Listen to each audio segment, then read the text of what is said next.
Saudara, seperti apa modus penipuan jasa titip tiket konser Coldplay? Kita terhubung dengan kuasa hukum korban Zainul Arifin. Selamat petang Pak Zainul. Ya, petang, Mas. Apa kabar? Terima kasih Baik, diundang Pak di Zainul, jadi Kompas. Anda Ya. yang melaporkan ke Barreskrim kemarin, 14 korban Anda mewakili ya?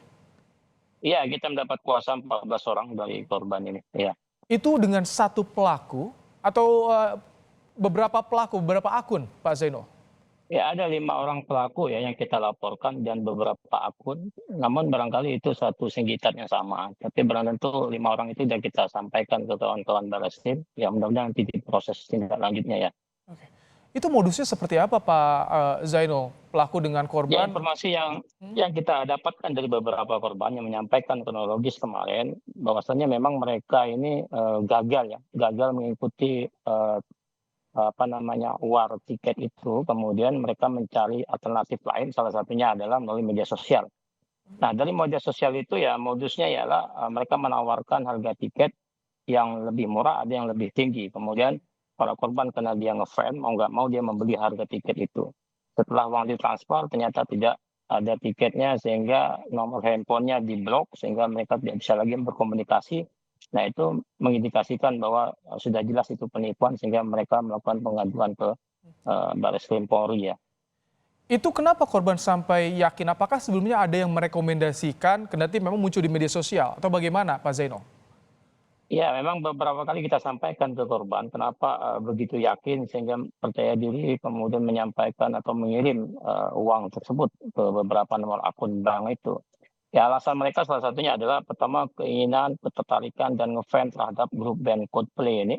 Kemudian kedua adalah pengaruh sosial dikeliling teman-teman sekantor, teman-teman sekolah sehingga mereka termotivasi untuk ikut serta menonton konser itu. Nah, ini salah satu penyebab sehingga kawan-kawan korban ini Tapi ada untuk yang melakukan merekomendasikan tidak Pak Zainul transaksi. terhadap akun yang tadi menipu tadi?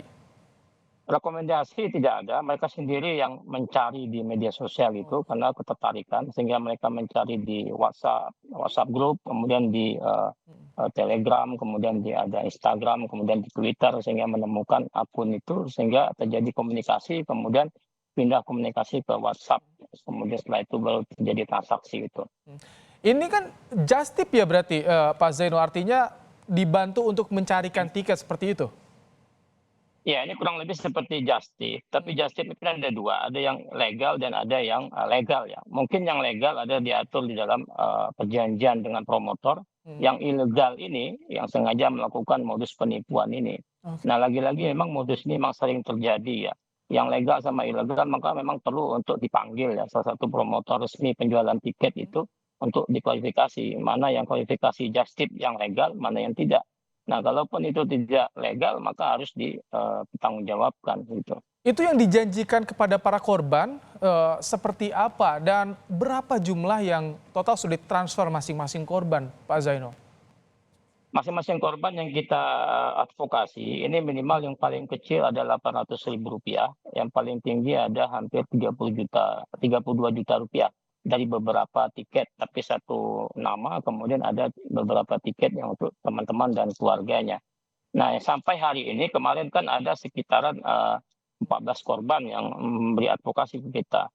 Sekarang sudah bertambah menjadi 51 orang dengan kerugian Rp123 juta. Dan ini akan terus berlanjut, pengaduan-pengaduan saat ini masih kita verifikasi, belum tentu upaya-upayanya kita lakukan untuk memberi perlindungan hukum terhadap para korban. Dan sampai saat ini pelaku tidak bisa dihubungi sama sekali Pak Zainul ya? Ya, sampai saat ini belum bisa dihubungi ya, nanti kita berharap kawan-kawan penyidik cyber ya untuk melakukan telusuri terkait dengan Terakhir persoalan ini. seperti apa Kita sih yang berharap ini ada dijanjikan oleh pelaku ini Pak Zainul? benar tentu Misalkan awal diberikan tiket secara elektroniknya, email, atau seperti apa sih dijanjikan kepada korbannya? dia dijanjikan dengan tiket elektronik ya, karena ada beberapa transaksi yang telah mereka lakukan, kita tidak tahu itu benar atau tidak, tapi transaksi itu menjelaskan bahwa ada yang berhasil untuk membuat pembelian tiket melalui media sosial itu, dan dijanjikan akan mendapatkan tiket itu setelah melakukan transfer sejumlah uang. Namun setelah ditransfer tidak ada sama sekali. Sampai hari ini diblokir semua nomornya sehingga tidak bisa berkomunikasi begitu. Pak Zainul, ini kan 14 korban melaporkan diwakili dan advokasi oleh Anda. Ini yang dituntut oleh korban pengembalian uang, dan itu memungkinkan tidak pengembalian dana dari yang sudah transfer kepada pelaku ini, Pak Zainul? Ini kan pertama adalah delik aduan ya. Kita berharap nanti penyidik bisa menemukan peristiwa hukumnya, siapa pelakunya, kemudian bisa jadi penyidik untuk memfasilitasi terkait dengan restoratif justice ya. Uang korban dikembalikan, kemudian cabut laporan. Atau kalaupun tidak bisa dilakukan itu, ini kan salah satu pasal yang dikenakan adalah tindak pidana pencucian uang. Nah, kalaupun kawan-kawan penyidik nanti bekerja sama dengan kawan-kawan PPATK untuk menelusuri nomor rekening itu, jikalau itu ada uang-uang hasil dari kejahatan mereka yang sengaja dibelikan terkait dengan aset-aset itu ataupun uang yang tersimpan di dalam nomor akun itu, bisa jadi itu disita kemudian diputus pengadilan untuk dikembalikan kepada korban gitu.